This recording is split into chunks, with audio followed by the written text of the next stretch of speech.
Splorin!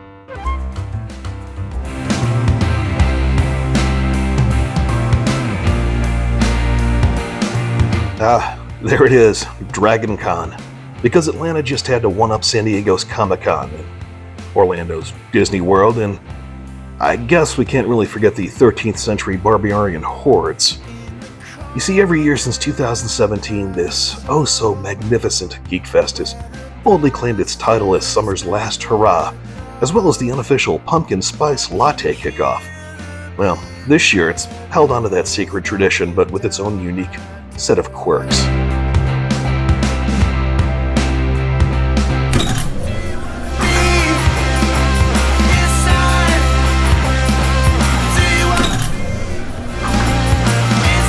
Now, if you've been to DragonCon before, you are well aware that it can be, how do I put this delicately, larger than life. But if you haven't been, well, then I humbly submit this into evidence. Strap yourself in there, sizzle chest. It's time for you and I to do just a little Splorin.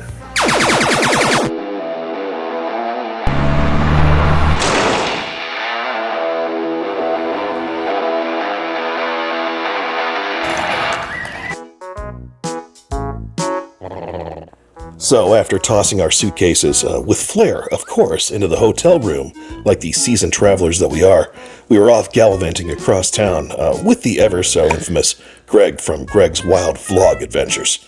Alright, so it's Vlogosphere, but I just kind of like the sound of the other one. And the one and only Adam the Woo, who was already one badge up on us. So here we are at the Sheraton grabbing our badges when there he was, the legendary Sergio Flores, aka the Sexy Sax Man. Oh, and yeah, he serenaded us with the Sidewalk Symphony, making our strut to the convention epicenter all the more epic. It's like finding a celebrity in your cereal box, only so much better.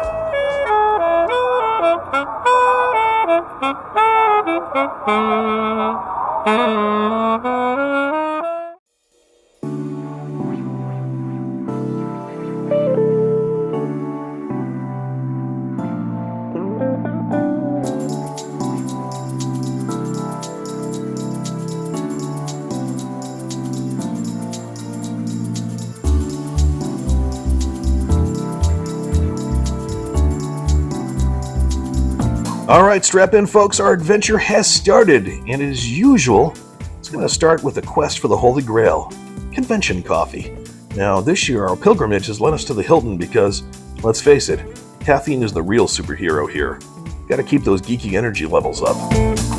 Once we are armed with our steaming cups of liquid motivation, we quickly deduce that this year's unofficial DragonCon uniform was, drumroll please, inspired by the fresh-off-the-presses Barbie movie. Now, some were pretty easy to spot with their blindingly bright neon pink and glittery bits, but then there were the undercover Barbies, slipping under the radar unless, like yours truly, and a quick shout out to my dad of a daughter, Creds, you've been forced to endure, delightfully watch the movie and can pick up on the subtler hints. After pumping our veins with caffeine, which is a much-needed antidote to the ungodly 5 a.m. flight, we strutted our tired selves over the skyways to the oh-so-famous Marriott marquee. Now, there's nothing quite like the experience of being stuck in an aerial hamster tube, watching a Congo line of superheroes and things of nightmares galloping towards you. Now, speaking of repeating nightmares, there was this band that seemed hell-bent on playing the same industrial goth tune on loop at one of the booths downstairs. Something about a pixelated damsel or digital girl? By the time that earworm had buried itself deep into our psyches, we scampered up one of the Marriott's gazillion escalators and voila, more themed decor to dazzle our already overwhelmed senses. Oh, and a little star-studded tidbit for those not in the know. The Marriott Marquis Atlanta, it's not just your average skyscraper hotel. Oh no, it's the Hollywood of hotels, making cameos in sci-fi and superhero hits like Loki, The Hunger Games, and Spider-Man Homecoming. Yeah, she's tall, she's iconic, and oh boy, we're gonna circle back to some of her diva moments in just a jiffy. Okay, let's hit pause on the venue name dropping and shine the spotlight on the real stars, the attendees and their unique display of creativity. As one navigated the treacherous waters of Barbie flash mobs, there was an eclectic mix of sights, from remote-control robots who were probably plotting world domination, to this rather bizarre kiddo with what looked like a glorified trash bag taped to his back, menacingly waving a glow stick at Jigsaw. Whatever, man. Stay weird, kiddo. And then there was this genius in a monster Rancor costume. It was amazing. And, surprise, Barbie had a photobomb him. Hi, Barbie! But wait, the fun doesn't stop there. DragonCon, it's like the inside joke that just keeps on giving. There was the Ribbon Wall Costume Brigade, that was a personal favorite, and the Holy Scriptures from the Church of FedEx John. Oh, not sure who FedEx John is? Picture a googly-eyed FedEx cardboard cutout turned local deity. No, I'm not making this up. Mr. FedEx cult leader decided to lay low this year, sending his disciples instead to spread the good and weird word. And can we just talk about the hallway? Yes, the whole hallway that's dedicated to DIY robots and puppets. That sounds just as weird as bumping into a Steve Harvey admits these mechanical marvels and marionettes. But that's what happened because this is DragonCon.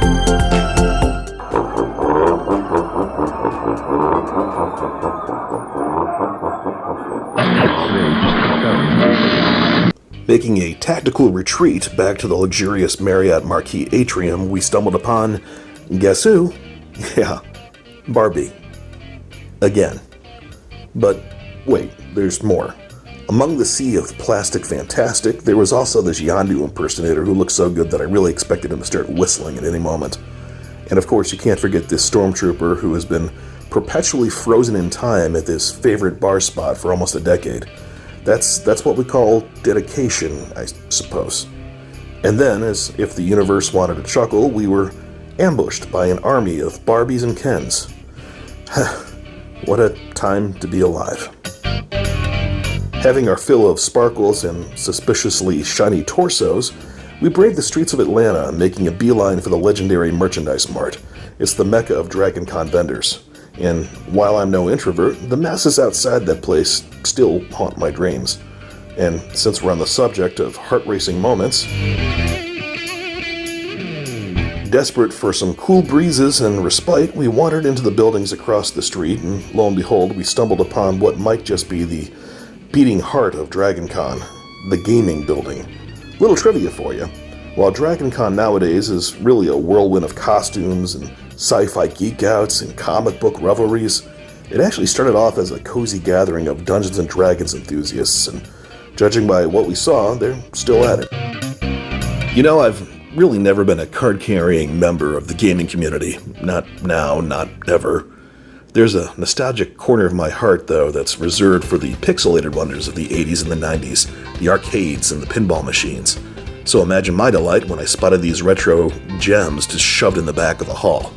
Greg, meanwhile, is practically the Mick Jagger of joystick jockeying, so it was no real surprise when he started dominating the leaderboards while I just meandered around, soaking in the ambiance of sawdust and zaps and popcorn and an unexpected whiff of Noxzema. Memories. Drifting back over to the Hyatt Regency, we ogled some of the more, extra cosplayers. While the Hyatt might not quite rival the Marriott in sheer size, it certainly is less chaotic, which makes it a prime spot for some prime people watching. And here's a quick pro tip for you. The Hyatt is also a treasure trove of free grub. Just saunter over to the cleverly named Con Suite, which is either on the second or the third floor, kind of depending on how you roll it, and flash your DragonCon badge. Voila, free meals and munchies at your service. They even had Tang. I mean, who even knew that astronaut juice was still a thing in this age? Armed with complimentary hot dogs and big old gulps of cheerwine, we made our way back to the buzzing epicenter of the con.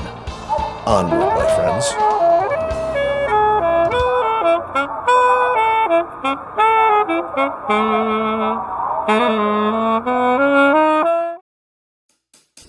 All right, well, here's a wild one. Picture this. It's an impromptu parade of people dressed as flora?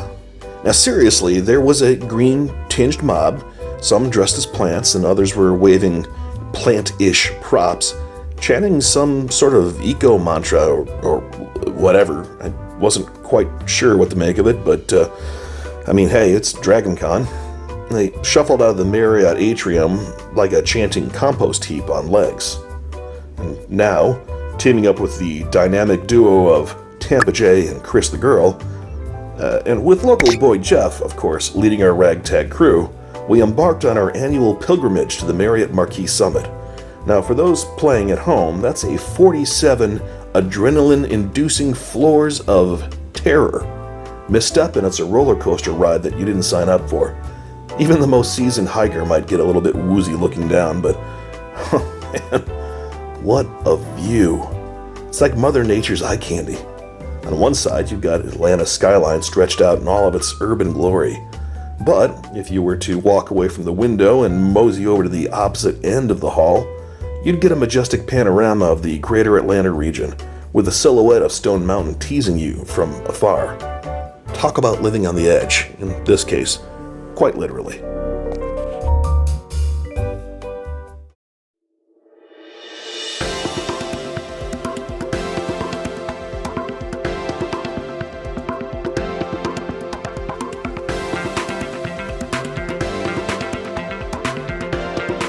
Ready for some behind-the-scenes goofiness? Well, yours truly accidentally hit record as I stumbled into the celebrity room. So thanks to my tech blunder, you could sneak a quick peek. Though let's be real, they're not really huge fans of such candid moments.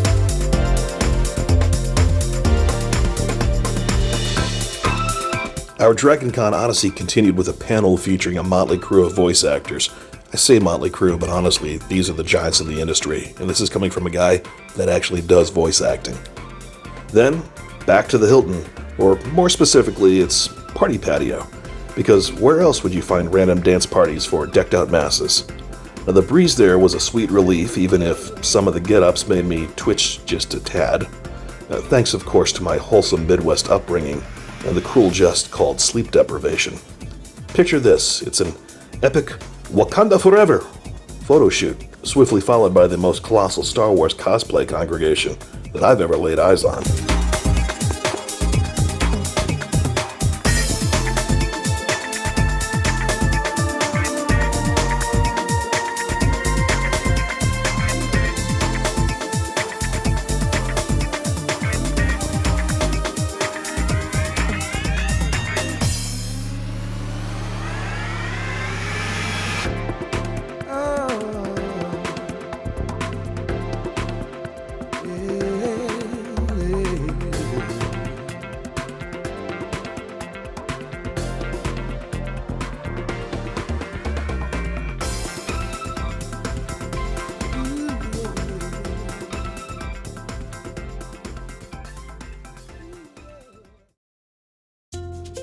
To wrap up DragonCon Day 1, we sauntered into Trader Vic's, which is a legendary tiki joint that I've been itching to try for nearly a decade. Now, spoiler alert, I'm cooking up a video dedicated to its storied past, so we'll skim past the history lesson for right now, but let me spill this. Our merry band of 6 reveled in some scrumptious food, delightful chatter, and a vibe that screamed tiki magic. Now, if you're a tiki aficionado like yours truly, then there's really no better oasis after a whirlwind day than lounging at Trader Vic's, nestled snugly in the Hilton's bosom. Cheers, or should I say, bula.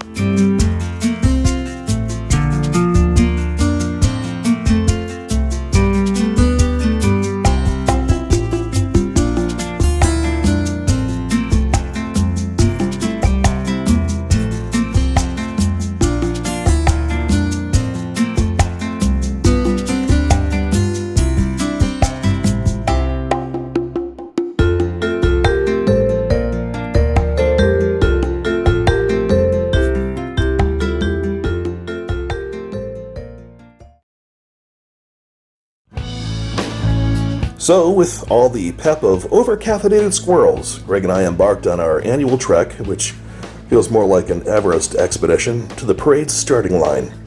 Well, why? But of course to rendezvous with Jeff, Jay, and Chris, and to secure our prestigious spot for the umpteenth time in the Bluesmobile, Yes, the very one from the Blues Brothers fame. And I mean, we're kind of a big deal. Now, here's a little promise from your Uncle Splorin. For all the parade fetishists out there, don't worry, a dedicated behind-the-scenes video, it's in the pipeline. We're gonna dive deep, like Jacques Cousteau style deep. But for now, let's just paint a picture. We're hopping into the Bluesmobile, which for some reason, beyond mortal comprehension, has Magnum PI riding shotgun in the back. Meanwhile, Jeff, channeling the iconic Six Flags guy, is busy prepping his legendary foldable bike. Now, just as a battalion of sci-fi clad misfits marches past, Greg revs the Bluesmobile's oh-so-cop-like engine. Now, we took our proud position right next to the parade's Grand Marshal. In this case, it's the incomparable Marty Krofft from HR Pufnstuf fame. With a puzzled expression and a nervous chuckle, we set off, waving to our vast sea of fans, half of whom were probably Googling, "Who are the Blues Brothers?" Well, a whirlwind mile and a half later, we're back at the end of the parade and grateful to shed our sweat-saturated jackets and hats. Who knew that looking cool could feel so warm? Here we go on another classic Saturday ritual. We embark on our epic 1.5-mile pilgrimage through Atlanta's ghost town streets, because who needs exercise machines when you have the great outdoors? In this case, it's leading us to the gastronomical wonder that is the Varsity. Now, on the surface, it might appear like a beefed-up burger shack, but this place, it's been the go-to for legends, musicians, actors, even some top-tier political figures like presidents. Heck, I'm pretty sure even the odd health inspector has made a stop by. Now today it was our turn to grace them, and sure, they put on their best poker faces and feigned indifference, but those totally not impressed expressions? Dead giveaway. Ever craved a fast food joint with the grandeur of a small city? Well, that's the Varsity in a nutshell. Think of it as the Vatican of junk food. It's massive, iconic, and yes, it boasts its very own gift shop. So if you ever dreamt of inhaling an unholy amount of calories from hot dogs while donning that classic paper hat, the same one that Uncle Harold was sentenced to wear during his post-jail stint at the Waffle House, and you fancied purchasing a can of chili to remember the occasion, well, the Varsity might just be your place. Post-gorging, we lumbered our way back to the buzzing hubbub of DragonCon on Peach Street. On the agenda, well, it's a horror-themed photo shoot that some of our crew were just itching to capture. Now, here's a little confession. I'm kind of the black sheep when it comes to horror flicks. I don't know, maybe it's my wholesome Midwest upbringing, but I can do without the splatter and the shrieks. So, beyond the unmistakable trio of Freddy, Michael, and Jason, most of the costumes kind of drew blank stares for me, and honestly, I lacked the enthusiasm to play Guess the Slasher. Instead, I just reveled in the pleasant 76-degree ambiance, accompanied by a gentle breeze and a robotic canine that looked straight out of a Black Mirror episode.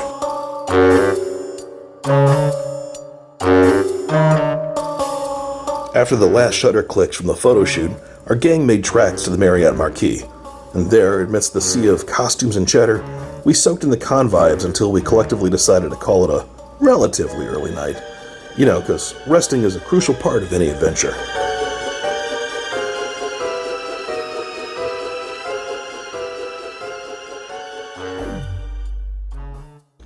As the convention's Day 3 sun peeked over the horizon, our once mighty party of 6 was now a more exclusive trio. Just Adam, Greg, and little old me. Our quest for the day? The Merchandise Mart, round 2. And lo and behold, the universe decided to be kind. We only faced about an hour's line standoff. Now, full disclosure, this year's merch spread? Kinda meh. For those keen on a deeper dive, I've already spewed my thoughts on a YouTube short about DragonCon vendor room. But for this tale, let's just keep it brisk and dash on back to the Marriott.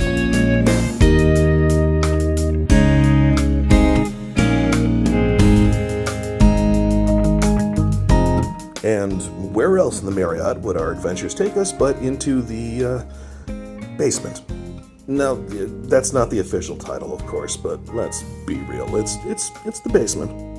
Now, both Adam and Greg had snagged us an exclusive chance for a pic with the legendary George Takei of Star Trek fame, and as a bonus, Sean Astin, the iconic Hobbit from Lord of the Rings. Following a quick blink and you'll miss it wait, we were whisked off for a quick snap with George. Now, we cheekily requested his hubby Brad to join in, which clearly tickled their fancy, and the result? A rather dashing photo, if I do say so myself. As for Sean Astin, well, since he wasn't offering any additional photo buddies and inviting Brad over again may have felt a bit odd, we decided to just play it cool. Returning to the celebrity room, we played the waiting game for George and Brad to once again grace the autograph booth. Now there, amidst the rather interesting and memorable human parade, they finally emerged and added their signatures to Adam's shiny new memorabilia. If you want a closer peek, Adam's video's got the goods, and I've got the link.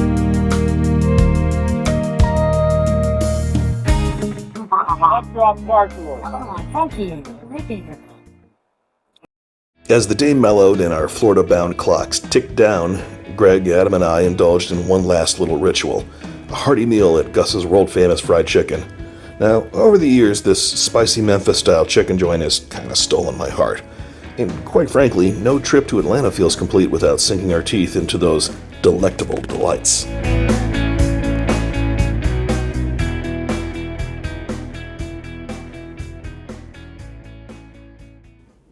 With our adventures concluded, I braced myself for the rather unique experience that is Spirit Airlines.